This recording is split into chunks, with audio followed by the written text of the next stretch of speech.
যে ব্যক্তি যে উদ্দেশ্য নিয়ে এই সূরাটি শুনবে, আল্লাহ তাআলা সাথে সাথে তার সেই উদ্দেশ্য কবুল করে নেবেন। আলহামদুলিল্লাহ, এই সূরাটি দিয়ে লক্ষ লক্ষ মানুষ উপকৃত হয়েছেন, তাদের কাজ সফল হয়ে গেছে। তবে এই সূরাটি শোনার কিছু শর্ত রয়েছে। প্রথম শর্ত হলো, সূরাটি শোনার আগে যে কোনো দরুদ শরীফ 3 বার পড়বেন। আপনারা চাইলে সাল্লাল্লাহু আলাইহি ওয়াসাল্লাম এই ছোট দরুদটিও পড়তে পারেন। দ্বিতীয় শর্ত হলো, সূরাটি শোনার সময় আপনারা আপনাদের আশা আকাঙ্ক্ষাগুলো অন্তরে রাখবেন। এরপর সূরাটি প্রথম থেকে শেষ পর্যন্ত শুনতে হবে। কোনোভাবে সূরাটি অসম্পূর্ণ রেখে যাবেন না। যদি অসম্পূর্ণ রেখে যান, তাহলে আপনাদের কোনো কাজই সফল হবে না। এজন্য সূরাটি মনোযোগ দিয়ে প্রথম থেকে শেষ পর্যন্ত শুনুন। ইনশাআল্লাহ এই সূরা শেষ হওয়ার আগেই আপনাদের সকল কাজ ঠিক হয়ে যাবে, মনের সকল আশা আকাঙ্ক্ষা পূরণ হয়ে যাবে। বিশ্বাস না হলে একবার শুনেই দেখুন, নিজের চোখেই বিশ্বাস করতে পারবেন না।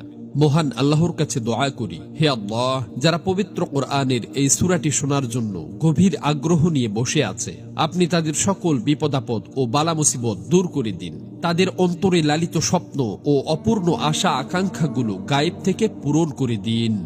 আমিন। কমেন্ট বক্সে আপনিও আমিন লিখে দোয়াতে শরীক থাকুন, কেননা কে জানে যে কার দোয়া কখন কবুল হয়ে যায়। তো চলুন সূরাটি শুনে নেওয়া যাক।